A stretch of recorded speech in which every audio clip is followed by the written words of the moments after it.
Hi folks, wanted to do a quick video this time on our relationship to rules, because in systems like Holacracy, where you're looking at peer-to-peer kinds of structures and agreements and expectations, we're proposing them on each other. We're allowed to object, of course, to them. But once they're in place, right, they function very much like rules. They're intended to apply a certain kind of normative pressure, essentially to kind of help kind of shape things to get alignment, while also allowing a lot of autonomy. So the point is here, though, the relationship to rules, and this is a model I came up with. I hope it's helpful, where we might normally think of our relationship to rules as being somewhat binary, where you have defiance or compliance, right? So those are kind of like your two options. It might fall somewhere on the spectrum, but essentially, you either do the thing or you don't do the thing. Now, kind of this kind of approach, I would say, is something like the command and control kind of perspective. And so it's missing something, in other words. And what I think this is missing, that Holacracy essentially assumes, which is why it can be confusing, is that this thing actually continues to what I call reliance, of which, again, there's a spectrum. And reliance here just means, like, these are the liberating structures. This is when you are counting on something as a structure to kind of help you feel more free, right? You might think of the lines on the highway as an example, and what would happen if you didn't have those. Good fences make good neighbors, right? Where we actually kind of can feel more free when we have clear boundaries defined.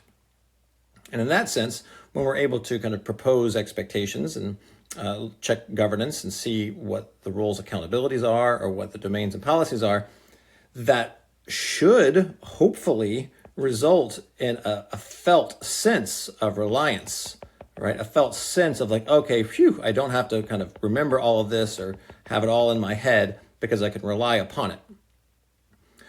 Now, again, this, let's say, if this is command and control, we might say this is a little bit more sense and respond. Though I just want to emphasize that it's not like, these two are bad, of course. Like, even from a sense and respond perspective, there are going to be things that, you might not fully understand.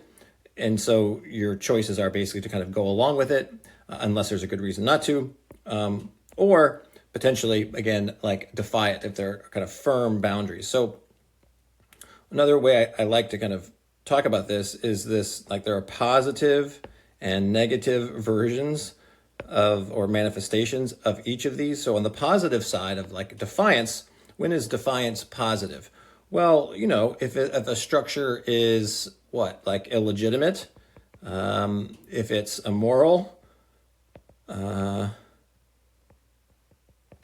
right? These might be good reasons, or a resentment that comes from a structure or rule being imposed upon you without your consent. Yeah, that might make sense to feel, a political action to create change. But then the other side of this, right? Like, when is defiance not helpful or not healthy? And that's when you kind of avoid following the rule or the structure just because, it's inconvenient for you in that moment. Or you have, let's say, to enact alternative agenda. I don't know. This is, again, where we might say, yeah, there's an expectation, a rule that we do it this certain way, but you just don't feel like doing that today, and so you're just not going to do it that way. Right? That would be a bad version of defiance. Now, compliance, again, we could have the positive versions. We just kind of go along with it, because either it makes sense, it's simple enough to do it. We don't always have to fully understand where something is coming from. If it's simple enough to adhere to, we might also agree to it to kind of overall support the legitimacy of, our shared set of expectations, right? Each individual instance or each individual rule is also reflecting and reinforcing, the overall trust and legitimacy of the overall kind of system.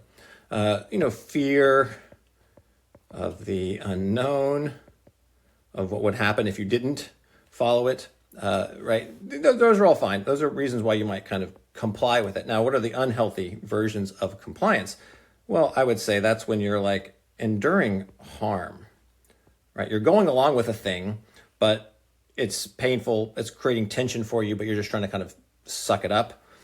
Even though you're a member of the system, you need to be feeding back into the system. So just kind of self-sacrificing for essentially no reason. Or, another kind of version of self-sacrificing is as a means of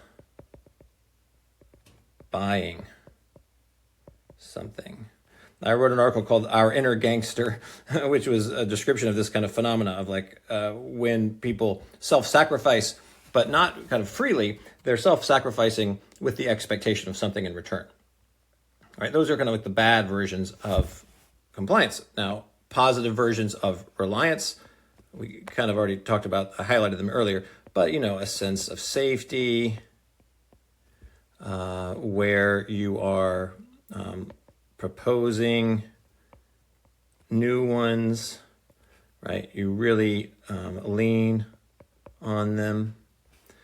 And what would be a bad version, let's say, of reliance? The one that kind of comes to my mind is like as a means of avoiding, or we could say denying, personal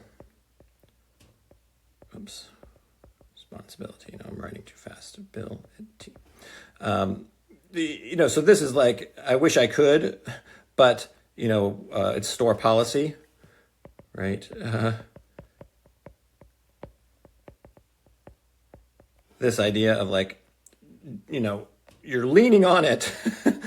The customer service or the cashier, right, is leaning upon the structure, but as a way of kind of denying their own agency in the situation. Now, it may be the case that they don't have the authority to change anything, and that may be fine, right? But we can certainly all relate to examples in which we may be drawn to do something like that, even if we're not in the actual position of like a customer service person dealing with a customer.